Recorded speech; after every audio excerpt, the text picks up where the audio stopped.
Doctor Pedgaonkar बोलल्यानंतर बोलायचं म्हणजे फारच मोठं कठीण काम आहे. कालसुद्धा मी इथं दूध उत्पादक शेतकरी आलेले होते, त्यांच्यासोबत गप्पा मारल्या. आणि आज इथं किती जण ऑलरेडी कुक्कुटपालन व्यवसायात आहेत, हात वरती करा. ओके. आणि माझी आशा आहे पेडगावकर साहेब की तुमचं भाषण ऐकल्यानंतर इथं बसलेल्यापैकी कमीत कमी 50% लोक कुक्कुटपालन क्षेत्रात येणार आहेत, हो की नाही? त्याच्याच करता आपण ॲग्रोव्हिजनचं आयोजन केलं आहे. बरोबर आहे साहेब. आणि माझ्यानंतर डॉक्टर मुकुंद कदम बोलणार आहेत, जे थोडंसं ब्रॉयलर फार्मिंग कशी होते किंवा लेअर फार्मिंग कशी होते त्याबद्दल बोलतील. आणि आनंदाची गोष्ट काय आहे की डॉक्टर मुकुंद कदम इथंच नागपूर वेटरनरी कॉलेजमध्ये असतात, त्यामुळे तुम्ही त्यांना जाऊन भेटू शकता, त्यांच्याकडून मला डिटेल माहिती मिळेल. व्यंकटेश्वर हॅचरीजचे डॉक्टर पवार पण इथं आहेत, त्यांनासुद्धा तुम्ही भेटू शकता आणि त्यांच्याकडून पण नंतर तुम्ही माहिती घेऊ शकता. कारण डॉक्टर पेडगावकर आणि आम्ही पुण्याहून आलो आहोत, त्यामुळे तुम्हाला आमच्याकडून माहिती घेण्यासाठी आयदर फोन करावा लागेल नाही तर मग पुण्याला यावं लागेल. पण डॉक्टर कदम आणि डॉक्टर पवार हे तुमच्या प्रश्नांची उत्तरं देऊ शकतील. माझं कसं आहे, मला हसायला आवडतं, हसवायला आवडतं. आणि त्यामुळे मी बोलायला सुरुवात करायच्या अगोदर एक विनोद नक्कीच सांगतो. काल दूध उत्पादक शेतकऱ्यांसमोर बोललो तर मी म्हशीचा विनोद सांगितला. आज आपण कुक्कुटपालनाबद्दल बोलतोय तर मी आज एक कोंबड्यांचा विनोद सांगतो. एक छोटा शेतकरी असतो, ब्रॉयलर फार्मर, 3000 कोंबड्या पाळत असतो आणि आपले पैसे कमवत असतो. एक दिवशी काय होतं की हवालदार त्याच्याकडे जातो. काय रे, काय खावं घालतोस तू तुझ्या कोंबड्यांना? तो म्हणतो, साहेब मक्का टाकतो मी. अरे माणसाला खायला मक्का मिळत नाही, तू कोंबड्यांना देतोस का? चल जेलमध्ये टाकतो तुला. मग तो आपले हात जोडतो, नको नको साहेब सोडून द्या, माफ करा.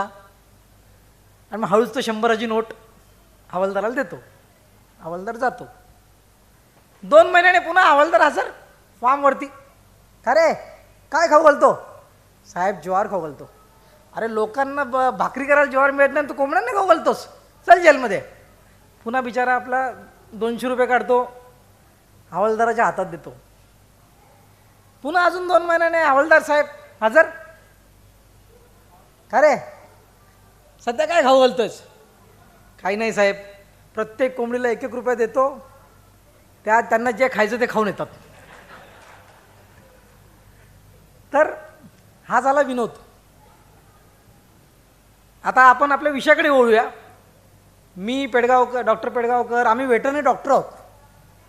आणि मी पशुपोषण म्हणजे जनावरांना काय खाऊ घातलं पाहिजे त्याच्यामध्ये 2 वर्षाची मास्टर डिग्री केली आणि त्यानंतर 3 वर्षाची PhD केली. आणि 1994 सालापासून मी या क्षेत्रामध्ये काम करतो. मी माझी सुरुवात व्यंकटेश्वर हॅचरीजपासूनच केली होती. त्यांचं जे R&D डिव्हिजन आहे, जिथे संशोधन होतं, त्या संशोधन केंद्रामध्ये मी 1 वर्ष नोकरी केली आणि त्यानंतर मग मी PhD करायला गेलो आणि 9 वर्ष दिल्लीत नोकरी केली. आणि तुमच्यासारख्या कोंबडी पाळणाऱ्या शेतकऱ्यांसोबत, गाई म्हशी पाळणाऱ्या शेतकऱ्यांसोबत आणि मासे पाळणाऱ्या शेतकऱ्यांसोबत 9 वर्ष काम केलं. पूर्ण भारतभर 800 असे सेमिनार केले आणि फार्मिंग कशी केली जावी हे शेतकऱ्यांना शिकवलं. आता माझं मेन काम काय की कोंबड्यांना काय खाऊ घालणे, गाई म्हशींना काय खाऊ घालणे किंवा माशांना काय खाऊ घालणे. आता आपण कोंबड्यांबद्दल बोलूया.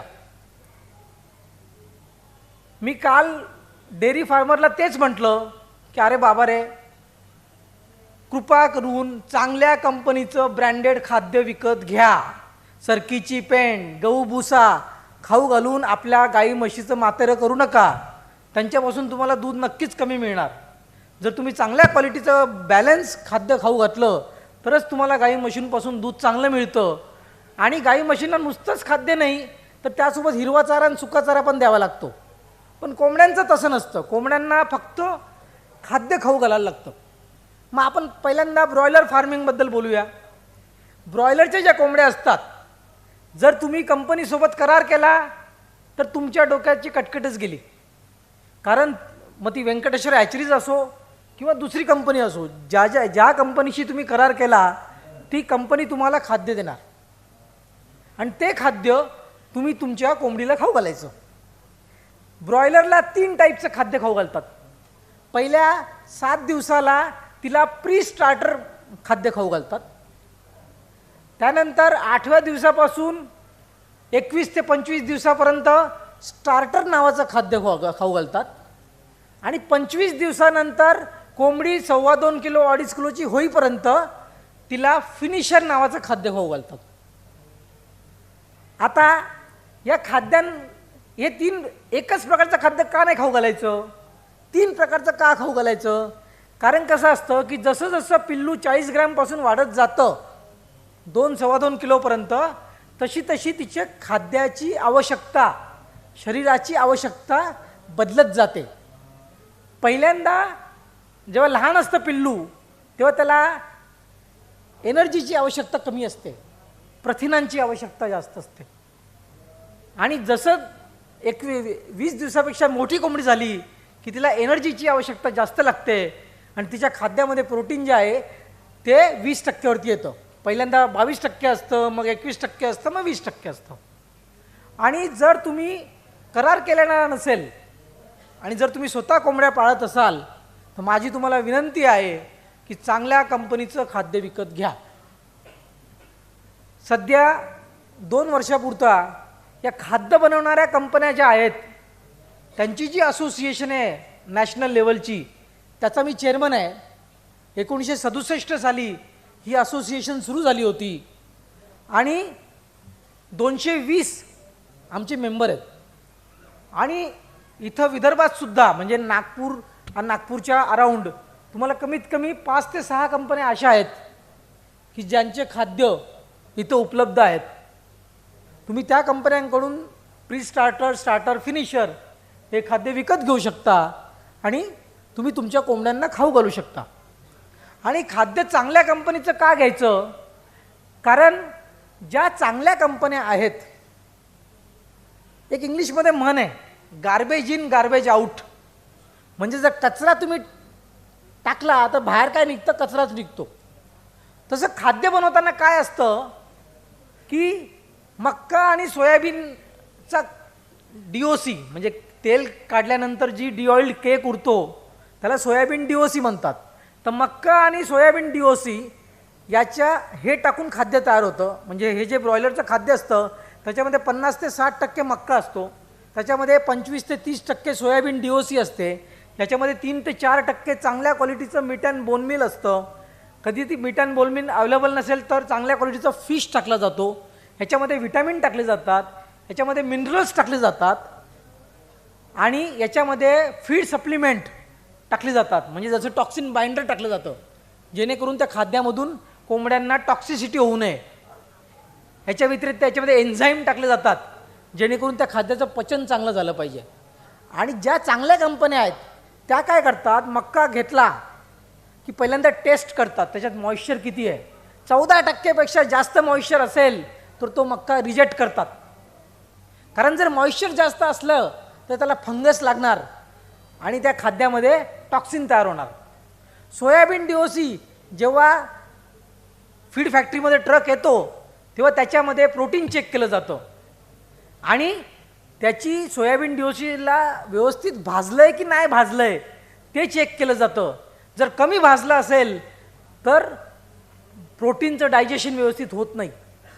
जर सोयाबीन DOC जास्त भाजलं गेलं असेल, काळपट झालं असेल तर त्याचं प्रोटीन खराब होऊन जातं.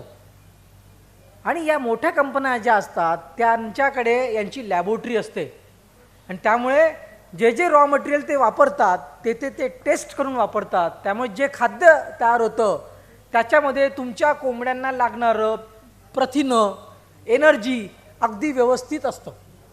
तुम्ही डोळे बंद करून ते घेऊ शकता. आणि एका ब्रॉयलरला 2 ते 2.25 किलोचं व्हायला जवळजवळ 3.5 किलो ते 3700 ग्रॅम खाद्य लागतं. आम्ही याला काय म्हणतो, जे सध्या पोल्ट्री फार्मर आहेत त्यांना माहिती आहे, आपण काय म्हणतो FCR. खाद्य किती रुपया किलोचं आहे हे महत्त्वाचं नाही आहे, तुम्हाला FCR काय मिळाला. FCR म्हणजे काय, फीड कन्व्हर्शन रेशो, म्हणजे 1 किलो कोंबडी तयार व्हायला किती खाद्य लागलं. जर चांगल्या प्रतीचं खाद्य असेल तर 1 किलो कोंबडी तयार व्हायला 1.7 किंवा 1.8 किलो खाद्य लागतं. जर खाद्य बेकार क्वालिटीचं असेल तो 2 किलो 2.25 किलो खाद्य 1 किलो कोंबडी तयार व्हायला लागतं. त्यामुळे तुम्ही जर या व्यवसायात येणार असाल किंवा ऑलरेडी जर तुम्ही या व्यवसायात असाल तर चांगल्या क्वालिटीचं ब्रॉयलरचं खाद्य तुम्ही तुमच्या कोंबडीला खाऊ घातलंच पाहिजे आणि FCR वरती लक्ष द्या. दुसरी गोष्ट काय की तुमच्याकडे वजन काटा असला पाहिजे. खाद्य आपण जे देतोय, जे उरतंय ते लक्ष ठेवलं पाहिजे. व्यवस्थित प्रमाणात ड्रिंकर आणि फीडर ठेवलं पाहिजे. काल मी तसं आपल्या दूध उत्पादक शेतकऱ्यांना म्हटलं की आपण पाणी कधी पितो, जेव्हा आपल्याला तहान लागते तेव्हा. आपली गाय म्हैस कधी पाणी पिते, जेव्हा आपल्याला वाटतं की तिला पाणी दाखवावं. आणि दुधामध्ये काय असतं हो, 85% पाणी असतं.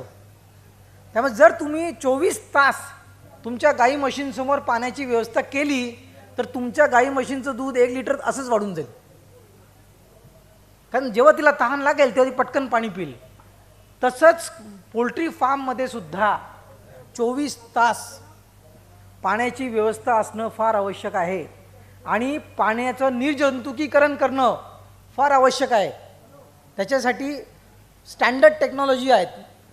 मला वाटतं मुकुंदच्या प्रेझेंटेशनमध्ये असेल थोडीफार माहिती. नाहीतर तुम्ही जेव्हा डॉक्टर कदमना भेटाल किंवा डॉक्टर पवारना भेटाल तेव्हा ते तुम्हाला डिटेल माहिती देतील की म्हणजे आपण मनुष्य जे पाणी पितो त्याच्यापेक्षा कितीतरी चांगल्या प्रतीचं पाणी आम्ही कोंबड्यांना पिऊ घालतो. आणि पाणी फार महत्त्वाचं आहे. त्यामुळे पाण्याची भांडे, खाद्याची भांडे ही फार महत्त्वाची आहेत. कारण ब्रॉयलर जो आहे ना एक आळशी आहे. ब्रॉयलर पक्षी जो आहे आळशी आहे. त्याला जागच्या जागी पाणी पाहिजे, त्याला जागच्या जागी खाद्य पाहिजे. आणि एका फीडरला किंवा एका ड्रिंकरला जर कमी ठेवले तर काय होतं, मारामारी होते.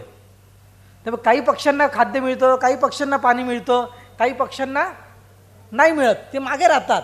मग असे पक्षी काय होतात, वीक होतात, दुर्बळ होतात आणि मग ते असे मरतात. मग मरतूक वाढते. म्हणजे रोगाने होणारी मरतूक वेगळी आणि आपल्या निष्काळजीप्रमाणे, म्हणजे आपण जर व्यवस्थित खाद्य आणि पाण्याची व्यवस्था केली नाही तर आपल्या निष्काळजीपणाने होणारी मरतूक वेगळी आणि आपण ती टाळलीच पाहिजे. आता मी तुम्हाला लेअर फार्मिंगमध्ये जे फीड खाऊ घालायचं त्याच्याबद्दल थोडंसं सांगतो.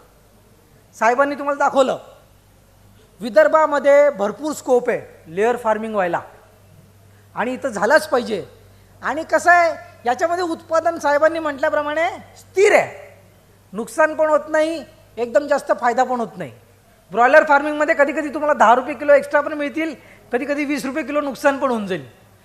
पण अंड्यांमध्ये तुम्हाला फायदा हा वर्षभर मिळत राहतो. आता जसं त्यांनी म्हटलं की 2 प्रकार आहेत.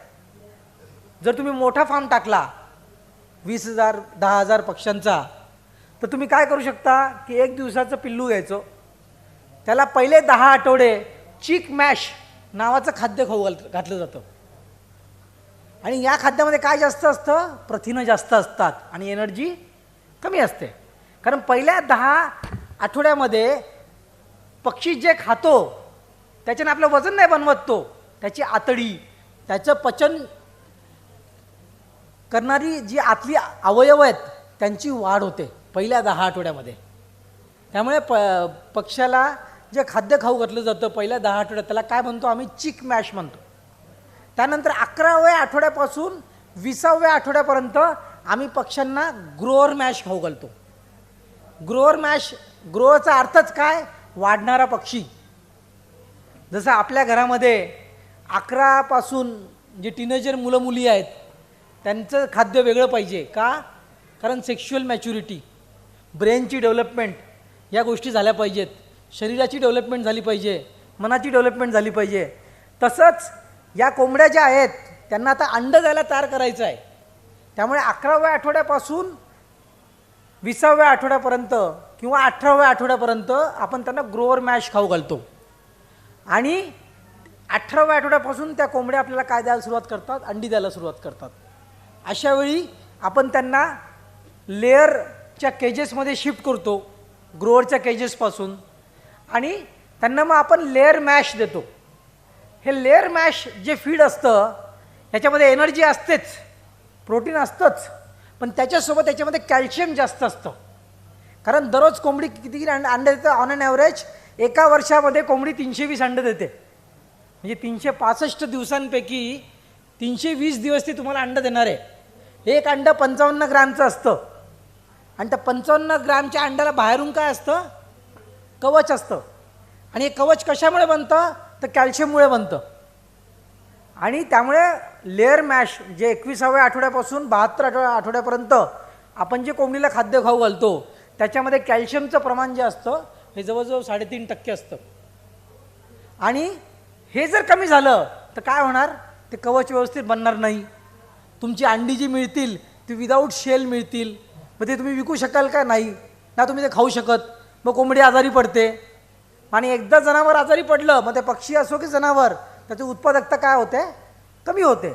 आणि अंडे देणाऱ्या कोंबड्यांचं कसं असतं की 18व्या आठवड्यापासून ते अंडे द्यायला सुरुवात होते. अगोदर 20%, म्हणजे ते अंडे द्यायचं प्रमाण काय होतं? वाढत जातं. 20%, 40%, 50%, मग ती 90-95% जाते. मग ते स्थिर राहतं आणि मग पुन्हा अंडे देण्याचं प्रमाण काय होतं? कमी होत जातं. आणि शेवटी 72 आठवडे किंवा 74 आठवड्यानंतर आपल्याला ती कोंबडी विकावी लागते. त्यामुळे इथंसुद्धा तेच आहे. भारतामध्ये आपण जर बघितलं तर जवळजवळ 85 लाख टन अंडे देणाऱ्या कोंबड्यांचं खाद्य तयार होतं. आणि या 85 लाख टनापैकी फक्त 15% खाद्य या कंपन्या तयार करतात. बाकी 85% जे खाद्य आहे तो शेतकरी स्वतः तयार करतो. बघा, मी ब्रॉयलरमध्ये तुम्हाला काय म्हटलं? स्वतः खाद्य तयार करायचं नाही, कंपन्यांचं घ्यायचं. आता लेअरमध्ये उलटं आहे. लेअरमध्ये फक्त जो छोटा शेतकरी आहे, ज्याच्याकडे 1000, 2000, 3000 पक्षी आहे, तोच शेतकरी फीड बाहेरून विकत घेतो.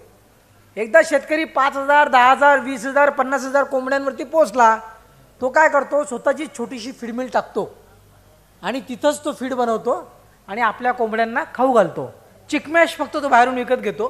ग्रोअर मॅश आणि लेअर मॅश हे तो स्वतःच बनवतो. आणि जवळजवळ या 85 लाख टनापैकी 85% खाद्य हा शेतकरी स्वतः तयार करतो. आणि आपल्या शेजारचा जो राज्य आहे आंध्र प्रदेश, भारतात जेवढी अंडी तयार होतात त्याच्या 35% अंडी फक्त आंध्र प्रदेशमध्ये तयार होतात. भारतात जेवढी अंडी तयार होतात त्याच्या 30% अंडी फक्त तामिळनाडूमध्ये तयार होतात.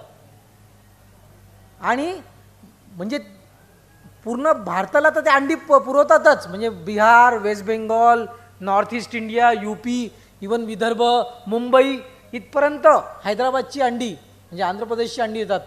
आणि ते एक्सपोर्ट पण करतात. म्हणजे ॲक्च्युली भारतामधून चिकनचा एक्सपोर्ट फार कमी आहे आणि भारतामधून अंड्यांचा एक्सपोर्ट पण फार कमी आहे. आणि हा वाढला पाहिजे. म्हणजे थायलंडसारखा छोटासा देश आहे जो जवळजवळ 40% उत्पादन एक्सपोर्ट करतो. आणि आपल्या इथं आपण हार्डली 2 ते 3% अंडे एक्सपोर्ट करतो.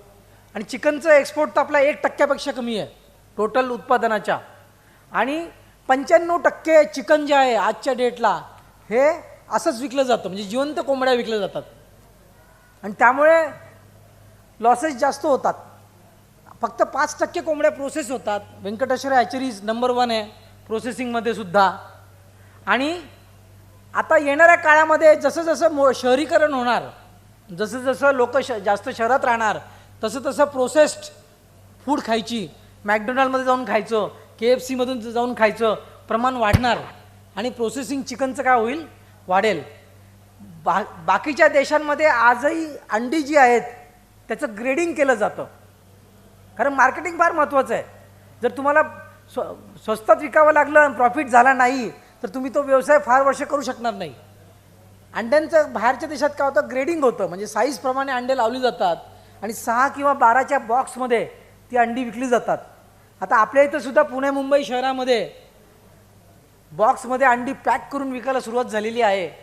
पण जवळजवळ 99% अंडी जी आहे भारतामध्ये आहेत ती आजही लूज किराणा मालाच्या दुकानावरती कुठेही अशी विकली जातात.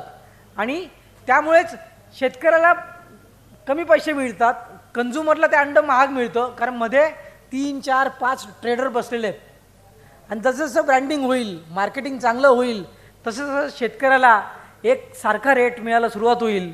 आणि जो कन्झ्युमर आहे, जो खाणारा आहे, त्याला पण एकाच रेटने पूर्ण वर्षभर चिकन किंवा अंडी मिळतील असं आपण पुढच्या 10 वर्ष आशा ठेवू. आणि जसं डॉक्टर पेडगावकरांनी सांगितलं की डॉक्टर BV राव हे भारतीय पोल्ट्री इंडस्ट्रीचे जनक आहेत. त्यांनी 1970 साली ही इंडस्ट्री सुरू केली आणि त्यांच्यामुळे बघा, लक्षात घ्या, आजचा जो भारतातला पोल्ट्री फार्मर आहे तो चांगल्या गाडीत फिरतो, चांगलं घरं बांधली आहेत, मुलांना चांगल्या शाळेत टाकलेलं आहे, आर्थिक संपन्नता आणि मानसिक समाधान त्याला मिळालेलं आहे. आणि म्हणजे सगळ्या शेतकऱ्यांमध्ये जर बघितलं तर फक्त पोल्ट्रीचा शेतकरी जो आहे त्याच्याकडे सर्वात जास्त आर्थिक संपन्नता आहे. आणि माझी इच्छा आहे की तुम्ही लोकांनी सुद्धा या व्यवसायात यावं आणि ही आर्थिक संपन्नता तुम्हाला सर्वांना पण मिळावी. जय हिंद, जय महाराष्ट्र.